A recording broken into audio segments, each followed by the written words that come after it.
ఇక డీటెయిల్స్ చూస్తే RIMS boys కళాశాలలో మెడికల్ విద్యార్థులపై అర్ధరాత్రి జరిగిన దాడిని ఖండిస్తూ మెడికోలు హౌస్ నర్సులు ఆదిలాబాద్ లో ఆందోళనకు దిగారు. ఇందుకు కారణమైన రిమ్స్ డైరెక్టర్ డాక్టర్ జయసింగ్ రాథోడ్ను సస్పెండ్ చేయాలని, అసిస్టెంట్ ప్రొఫెసర్ క్రాంతిని టర్మినేట్ చేయాలని డిమాండ్ చేశారు. వారి దిష్టిబొమ్మలను దగ్ధం చేసి నిరసన వ్యక్తం చేశారు. మీ వాంట్ జస్టిస్ అంటూ నినాదాలు చేశారు. అయితే అనంతరం అక్కడి నుంచి నేరుగా కలెక్టరేట్ కు ర్యాలీగా తరలి వెళ్లారు. ఎవరో గుర్తు తెలియని వ్యక్తులు కళాశాల హాస్టల్లోకి ప్రవేశించి తమ సహచర మెడికోపై దాడి చేశారని ఆరోపించారు. తక్షణమే స్పందించి అడ్డుకోవడంతో వారంతా పారిపోయారని అన్నారు. లేదంటే ఎంత ఘోరం జరిగేదో అని ఆవేదన వ్యక్తం చేశారు. ఈ దాడికి బాధ్యుడైన అసిస్టెంట్ ప్రొఫెసర్ ను టర్మినేట్ చేయాలని, ఇందుకు సహకరించిన డైరెక్టర్ ను మార్చాలని డిమాండ్ చేశారు. అప్పటి వరకు తమ ఆందోళన కొనసాగిస్తామని స్పష్టం చేశారు.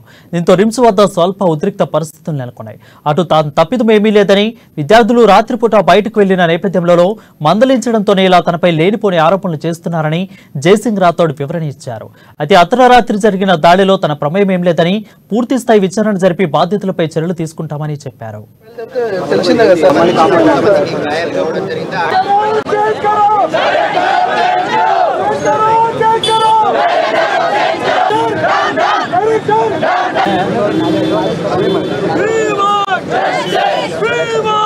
సో యాక్చువల్లీ నిన్న సాయంత్రం 11 నుంచి 12 గంటల మధ్యలో ఒక గుర్తు తెలియని వ్యక్తులు కారులో సుమారు 3 నుంచి 4 మంది కారులో ప్లస్ అట్లనే బైక్లో రావడం జరిగింది. అయితే బైక్లో రావడంతో అందులో తెలియని వ్యక్తులలో ఒకళ్ళు assistant professor of internal medicine doctor Kranti వాళ్ళు కూడా ఉన్నారు. అయితే ఆ బయట వాళ్ళు వచ్చి మాట్లాడుతూ కొట్టడం స్టార్ట్ చేశారు. సడన్గా కొట్టడం స్టార్ట్ చేసి సార్ ఎందుకు కొడుతున్నారు అది ఇది అనుకుంటా అనగా ఆయన ఏమీ మాట్లాడకపోగా అక్కడ బయట వాళ్ళు వచ్చి కొడుతూ ఉంటే అలానే చూస్తూ ఉన్నారు.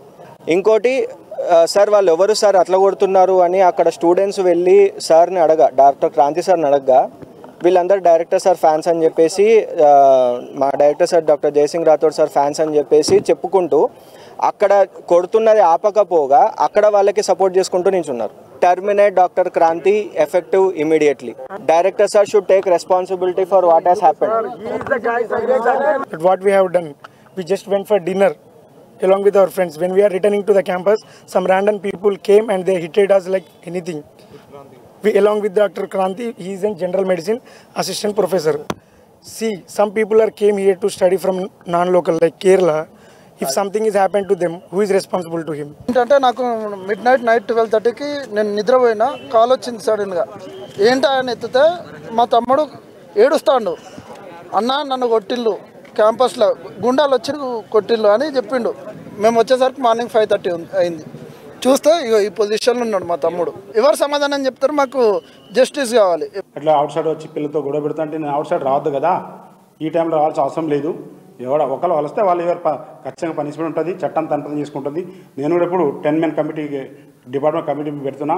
ఆ కమిటీ బట్టి కూడా వాళ్ళ యాక్షన్ ఉంటుంది. ఎవరైతే వైద్యులు ఇన్వాల్వ్ అని చెప్తున్నారో వాళ్ళు కూడా ఖచ్చితంగా పనిష్మెంట్ ఉంటుంది. 3 o'clock around 15 member house surgeons teachers కానీ 90కి వచ్చి అటాక్ చేయడానికి వచ్చారు. అది ఏదో దేవుని పోలీసులు తెలుసుకోగానే పోలీసు ఇమీడియట్ ఇచ్చారు. నేను మార్నింగ్ 6 o'clock చూడగానే 90 ముందు పోలీసులు ఉన్నారు వెహికల్. మీరు ఎందుకుంటే 3 o'clock 10 మంది అవసరం వచ్చారు సార్, మాతో గొడవ పెట్టారు, మీతో మాట్లాడుతూ వచ్చారు, అటాక్ చేయవచ్చు అంటే వాళ్ళు వీడియో కూడా తీశారు, వీడియో కూడా ఉంది. సో ఇది జరిగిన ఇన్సిడెంట్, చట్టం తన పని